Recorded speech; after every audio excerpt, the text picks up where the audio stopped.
gossiping. God. All right. Okay. Let's start off.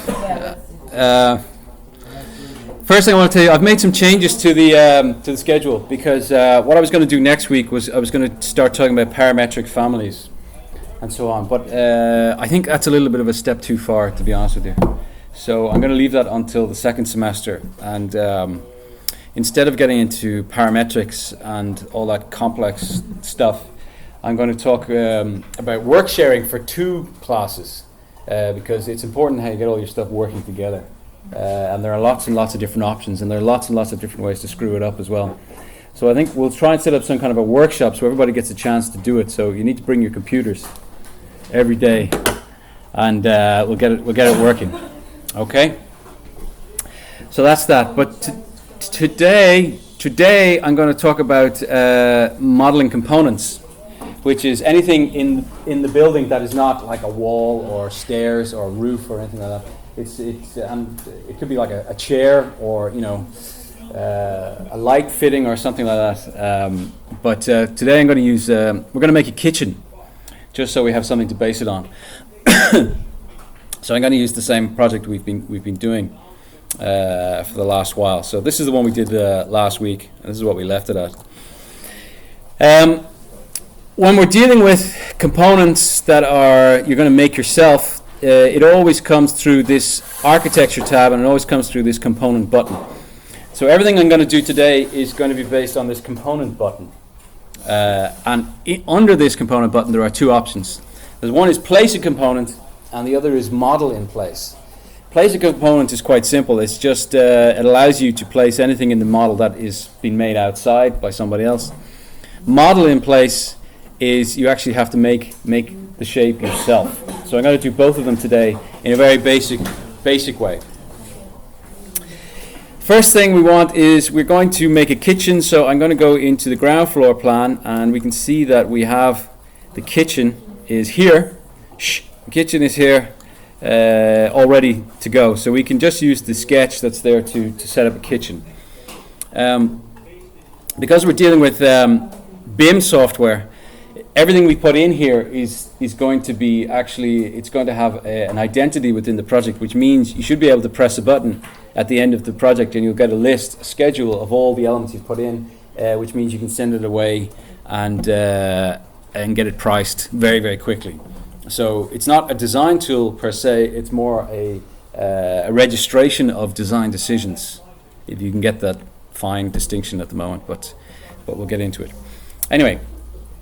So what do we do? First thing we have is, if we want to put a kitchen element in here, we go to the component button, and we go to place a component, and in my software to start with, there's a kind of a sink element set up as the first at the top of the list, countertop with sink. I'm not going to use that because it doesn't give us enough flexibility. So I'm going to go down and see what else we have loaded into the project. I can see here we have base cabinet, single door loaded in. We have desks, we have parking spaces, we have floor plinths, we've got a lot of trees, and we've got a sink type, and then we have some upper cabinets. So the initial template that you get loaded up with Revit when you load the Dan EDU template gives you all these options in your project as a kind of a standard. But often you won't have those in there. Or you want something else. You don't want those basic ones. So straight away, let's go in and get another type of component. So there's two ways of doing it. We either go to load family. If I press load family here, then we get the Dan EDU content that comes up. And under that, we could go into, for example, casework. And in here, we have several different cabinets we can choose from within casework. So you can choose any of those. We also have, what have we got in here? Different types of countertops. We've got different doors. We can modify the doors so that it changes the style. So there's quite a few options in here. But we can also go into insert, and we can go into Autodesk Seek, and I can just type in here kitchen. And it'll go to the internet, and we'll also find a lot more stuff. There's a lot of different options in here. There's also depending on where you are in the world, you can choose the European option, or if you choose the American option, and you type in kitchen, you tend to get a lot more manufacturer-based elements. So these are real products from real manufacturers that you can download and insert into your project. And what that means is that you get all the descriptive text, so that you can just press a button and Revit will print out a list of all the products in your building, and then you can go and get a price for it without any more effort involved, which is a huge time saver, especially if you're dealing with large buildings. So there's a lot more of that stuff in the American website than the European website. We also have an option called BIM Object, which is something I've got installed into my version of Revit, which you probably don't have installed. So before we get any further, I'm going to show you how to do that. Over here at the top of the menu, beside where your signed in name is, and hopefully you've got signed in, because that gives you a lot more functions than if you don't, we have the button for Exchange Apps. And if I click on this, this will open up a website which is just full of applications. Just like you can download applications for your smartphone, you can also download applications for Revit. And some of them are free and some of them cost a lot of money, but they all add extra elements to the basic Revit software. And here's the top 10 over here on the right. And you can see BIM Object is number 3 on the list. You can download that and install it onto your computer. And if you want to give that a go now, I'll just take a pause so everybody gets it up and running first of all. Okay. And what it does is, I'm just going to pause because we've got a few things to get through today. So so let's say now that I've got this BIM Object installed, I can just go to Browse. I can either go directly to, for example, Velux, or I can go to Browse. And let's say we want to put in some furniture. Let's say we get some chair. No, let's get some sofas going on. Sofa. So now we have an option for lots of different types of sofa. So what do we put in? Oh, look at this one. A really ugly one. So let's get something pretty simple. So let's get this Playback Sofa here. Just click on it. And then we get the option to download it in different file types depending on the software we're using. So we're going to use the Revit version. Click on it. And there it is. It pops up in your project and you can just insert it wherever you want. So I put it in here. Let's do a WT. And you can see that the sofa I've just inserted is right there. So it's really as simple as that. You can use this to download actual products. So if I click this sofa we've just inserted, and I come over and have a look at the parameters associated with it, edit type, all the information that we need to order the sofa is here in the identity data of the sofa itself. So where we can find it on the internet, the technical description, QR code, and also we have the article number for ordering, and it gives it an Omni class number by default, which is a standard filing number. So if we set up a schedule for furniture for our project, it would put all this information into the schedule, and we can just send it out to a furniture supplier, and they could source all that stuff for us. So that's the beauty of it. It's not just design 3D model. It's real things for real projects, which saves you a lot of time. Okay. In here, there's also stuff like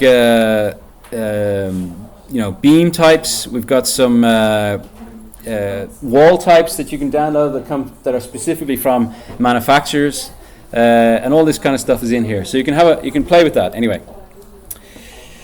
So let's get back to making the kitchen. I'm going to go to Insert.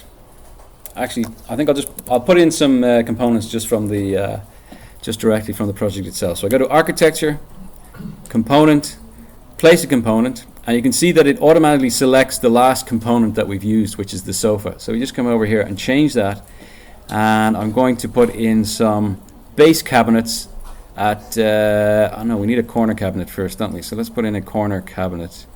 Do we not have a corner cabinet? Okay, we do need to insert one then. So Insert, And I go to load family, casework, cabinets, and do we have a corner in here?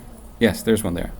So I'm going to put this corner cabinet in, open, and you can see that it appears on the plan view here, and if I press the space bar, it'll rotate it around until we get to the right kind of rotation that we want. So I just want to place it in the corner here, and there we go. So you can see it turns up in the corner, but it also turns up in the 3D view over here.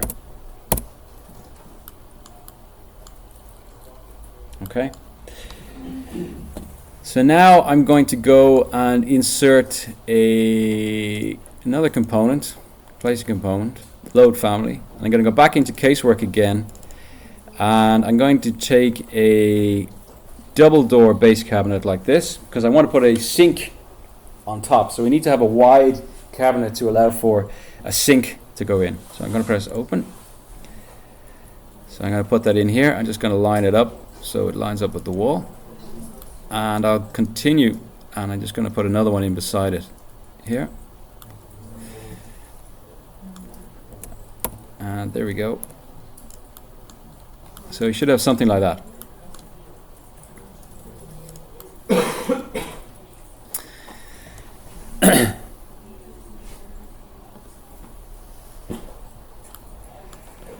So let's go and put another one in. Place a component, and I'm going to press the space bar to rotate it around until it's rotated correctly for what I want to do. I can put it in here, and another one in here like that. And escape twice to get out of it. So that's kind of what the kitchen is looking like at the moment. So I want to kind of maximize the space in the kitchen, so I'm going to put some cupboards at the top level as well. And the standard Danny DU template has those in there, so we shouldn't have to load them in. So let's just see if that works. So component, place a component. I'm going to come over here and change it to, we had base cabinets, now we want upper cabinets. There we go. So let's set in some upper cabinets, and let's just choose some wide ones at 600 millimeters. And where's that gone? Let's try that again. Place a component, upper cabinet, edit type. Is it counted? No. This one is called upper cabinet. Upper cabinet. So I'm just going to put it in here, and you can see that these cabinets that I'm putting in, these components are designed to be mounted on the wall. So you can't just insert these anywhere in the project. You actually have to put them directly on a wall. You can see that I'm getting this kind of a circle with a stroke through it. That means I can't insert it here. I have to actually move the cursor over on top of the wall, and that will allow us to insert the cabinets.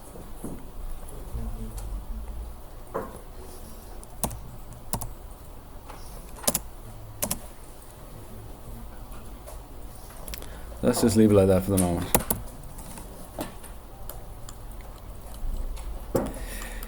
So now your plan view should look something like this.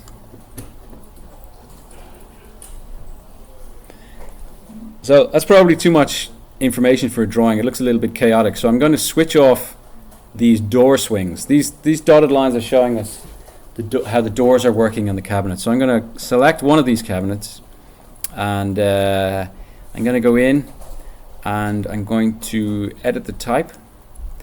And over here in terms of graphics, we can see it's got the door swing and the casework shown. So I can switch off the door swing, apply it, and if you watch the plan, it disappears. Also, often when you're drawing a kitchen, you don't want to show the upper level of the cabinet, so I'm going to switch off the casework as well. So in the plan view, we don't actually see it, because you don't want to have a plan that's full of chaotic lines all over the place. So if we go back to WT, you can see that it still exists in the model, but it's just not displayed on the plan view. Does that make sense? Yeah, okay.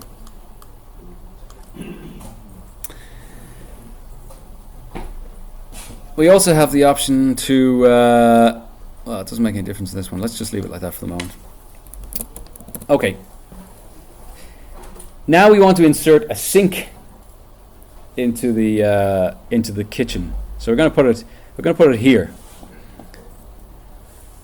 So I'm going to go into component again, place a component, and I'm going to go into insert, and let's just type sink.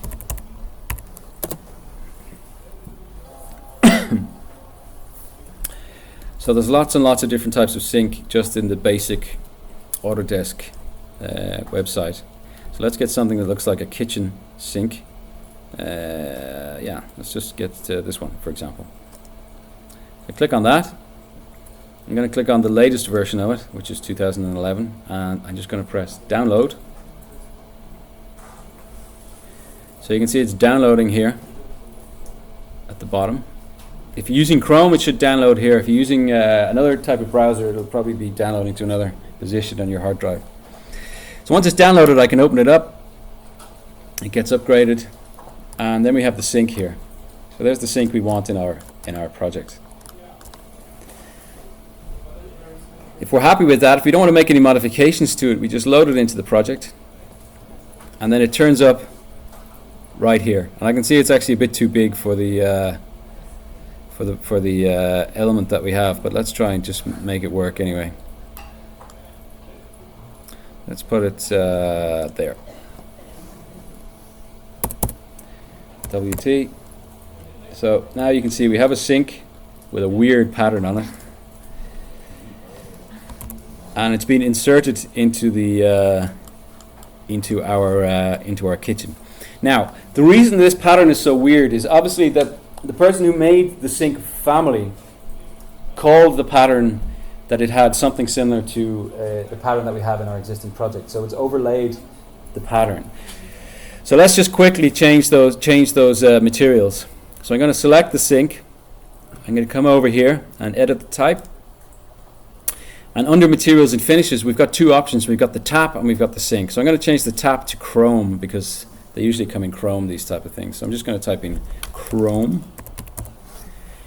And there is chrome already in the Affect Playback Chrome. So let's use that. Whoops, there we go. Okay. And let's change the material of the sink. We'll just change that to some kind of brushed steel or something like that.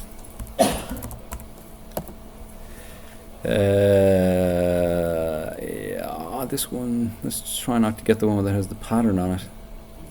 Let's just try this steel. Apply. Okay. And it looks a little bit more normal. So let's just switch on the high quality image just to see what those materials look like at the moment. Is everybody with me so far? Will I slow down, pause, or anything like that? After you insert Yeah. the sink in Autodesk SIP, do I have to sign in? You should have signed in. I am signed in Revit, but it doesn't. No, the first time you do it, you have to sign in, and then you can click the tick box that says "Keep me signed in," and then you shouldn't have to do it again, unless you get a new computer or something. So that looks like steel, and that looks like chrome from what we can see. Let's just rotate it around a bit and see if it reflects like it should reflect. Yeah. Okay. From the very little light we have in there, it looks like it's reacting like chrome. Okay.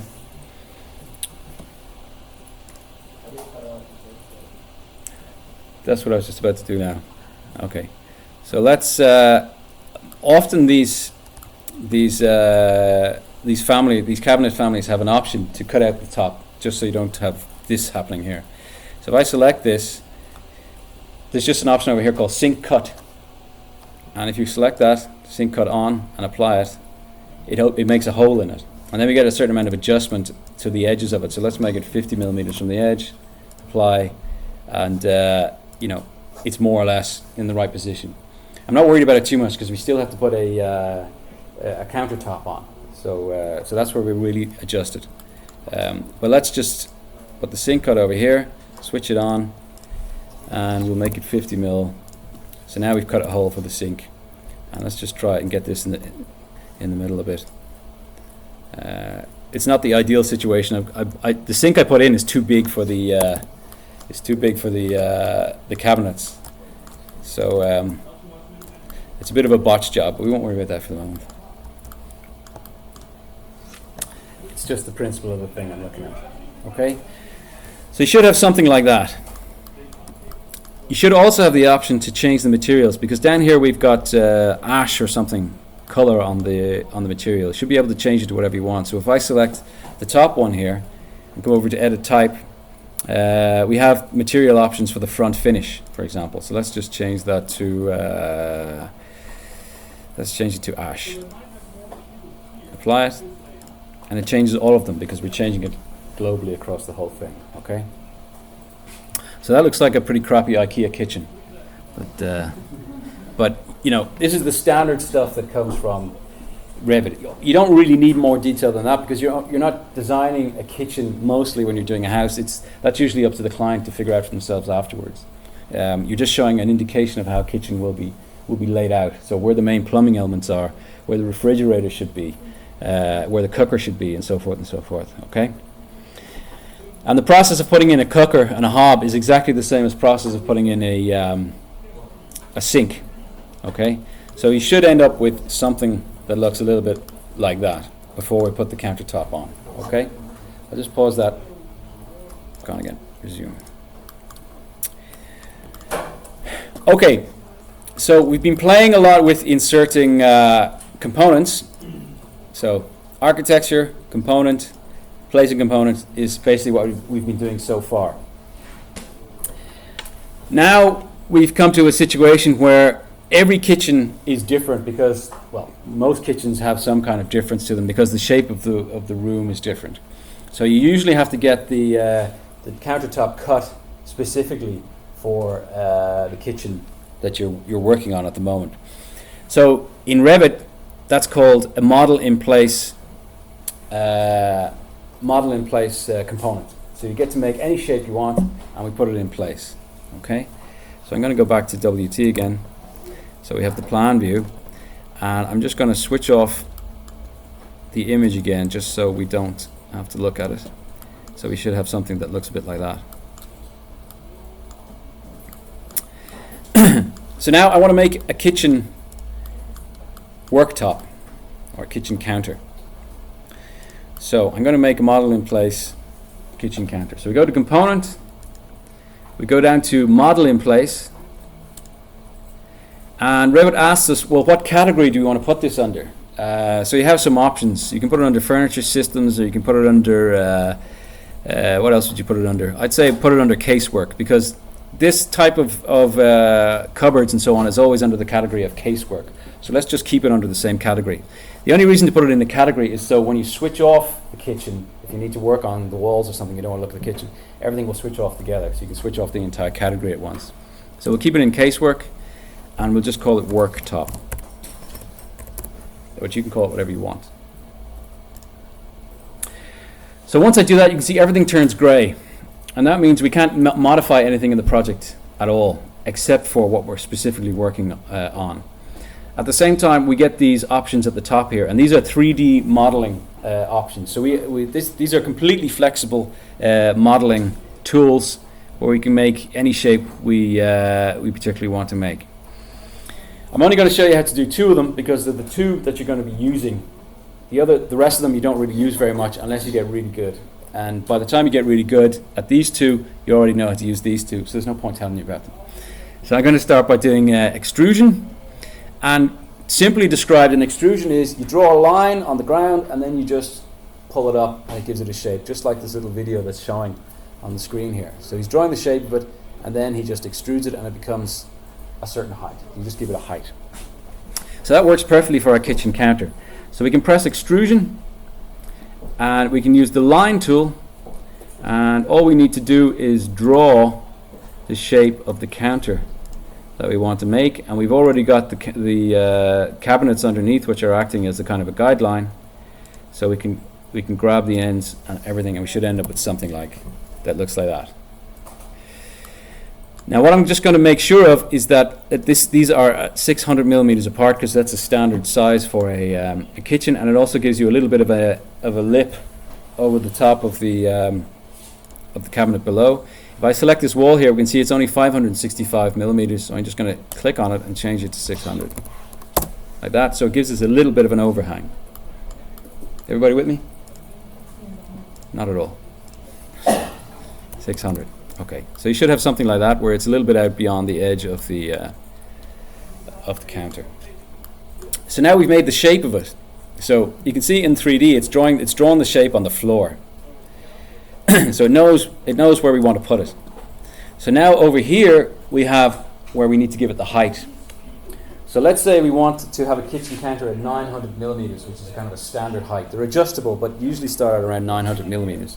So you want to end it at 900 millimeters above the ground, and they're usually about 40 millimeters thick. So I'm going to start it at 860 millimeters above the ground, and I'm going to apply that.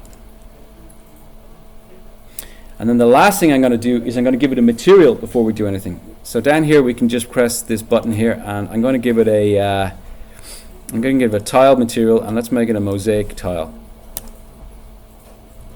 And press OK. So now you can see the material has been set to tile and mosaic over here. So if I accept that now, this is what we have as a kitchen counter. Okay. So it kind of works to a degree so far. It's got the right material, it's got the right shape, and so on. We still have a problem in that it's going right through the center of the sink, so we need to modify that. So I'm going to go back in, select the extrusion again, edit it, and this time I'm going to use this little pick lines tool to pick the edges of the sink that I want to cut the hole out of, to allow for the sink to come through. What do we got here? Is it this one? Use tab to get the right one. This one. And this one.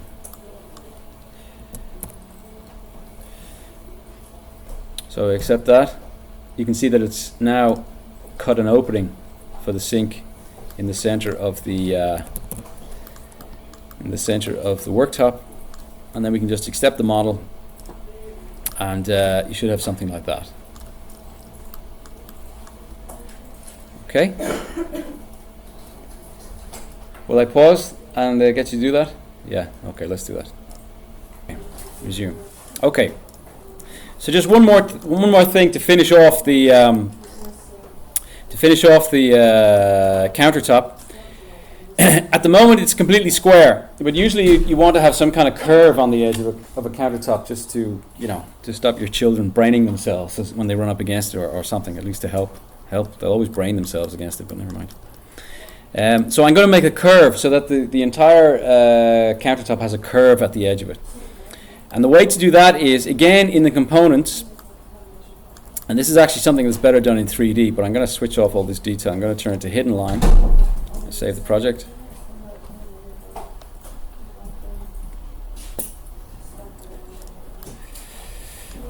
So let's switch this off, and then we'll just make this full screen like this so we can see what's going on. Okay, so I'm going to make a curve that runs around the edge of the worktop here. So it's exactly the same process again. We go into component, then we go into model in place. I'm going to make a casework again, and this time I'm just going to call it worktop edge. You don't have to name things, but it's a good idea if you're looking for stuff afterwards, if you've got a very complex project. So again, everything goes gray, which means we can't edit anything in the overall project. We can only make some 3D modeling. So this time around, I'm going to use a sweep.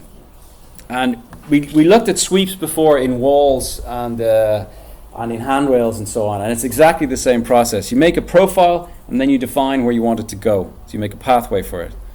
So if I press sweep, we have two options. We can either sketch a path, as in the direction we want it to go, or we can pick a path. And we've already drawn where we want it to go. So let's just say pick path, and I'm going to make it here, and I'm going to make it here, here, and here. So we're going to have a curved edge all the way around the countertop. So once you pick it, you have to accept it. So I'm going to accept it. So now we know which way it's going to go. Now we get the option to either select a profile, and we still have the same profiles that we downloaded or we made from last time. So we can put in a molding profile if we want to, that we made for the edges last time. But that would look ridiculous. So we get the option in here to actually draw our own profile. So I'm going to edit the profile by sketch. And we can actually go in here and just draw the shape we want. So I'm just going to take a curve, and I'm going to draw it from here down to the bottom here, 40, and we'll put it in that direction. And then I'm going to go and take a line, and we have to close the end of the shape we want to whoops, need to take that all the way to the top, like that. So now we've got a shape, and we've also got a path picked. So if we accept that and accept it again, you can see that it makes a curved edge all the way along the edge of the countertop for us. And this is a technique, this sweep technique you can use to put details all over the building, on the outside, on the inside. You know, running up the staircase. You can just keep using it. It's great for everything.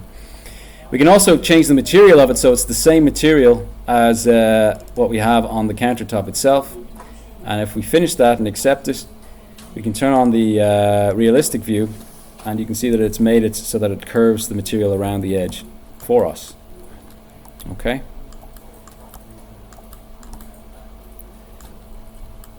And let's turn on the ray trace view to see if we get some interesting reflections going on.